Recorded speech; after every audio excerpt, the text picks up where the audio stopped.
I'm here with Carl Hester and Charlotte Dujardin, and we're just a few hours away from the official retirement of VALEGRO. Obviously, everyone's wondering how you're feeling, but I'm also wondering how much crying do you think is going to go on tonight in the arena? Oh, I think there'll probably be lots of tears, but there'll be happy tears, and it's not the end of VALEGRO, it's just the end of his competition career, but he'll still be seen, and he's going to go off and do some demonstrations, so it's a happy ending. And Carl, do you think you're going to need a tissue as well? As Charlotte said, the main thing is they are actually happy tears. I mean, it will be happiness. No, it's not sadness for us because we're taking him home. He'll be, we'll be waking up with him on Christmas Day and New Year's Day as we always do, and still enjoying him. It's just going to be, it's just emotional because he's not going to be seen in competition again. That's the thing that we're all going to miss, and the bar that he set for everybody because.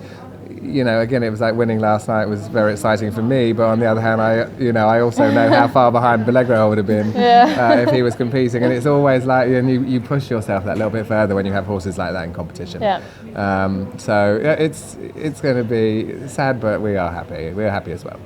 And Charlotte, I think in an earlier interview you said that you're not really worried about the post-VALEGRO era because you've got a great string of young horses. You've just recently bought a 5-year-old and you're working with Mount St. John. Yep. Do you feel pressure to produce another VALEGRO, or do you think he's just unique anyway and it's not possible? Yeah, and I mean, he is very unique. There'll never be another horse that will be a VALEGRO in my eyes because of the journey that I've had with him from start to finish, and we've both learnt along the way, and what that horse has given me. He's given me so much confidence, so much knowledge, and so much experience of going and travelling and doing so many competitions that I can now put that onto my other horses and hopefully fulfill some of what I've done on him, and it's always a huge achievement to train another horse and have it on another team, so hopefully I will be there back in Tokyo. We would very much look forward to seeing this. And one last question, Carl, in terms of the perspective of an owner and trainer, you discovered him after all and helped produce him with Charlotte together. Is there any horse you think could live up to that expectation that he fulfilled already?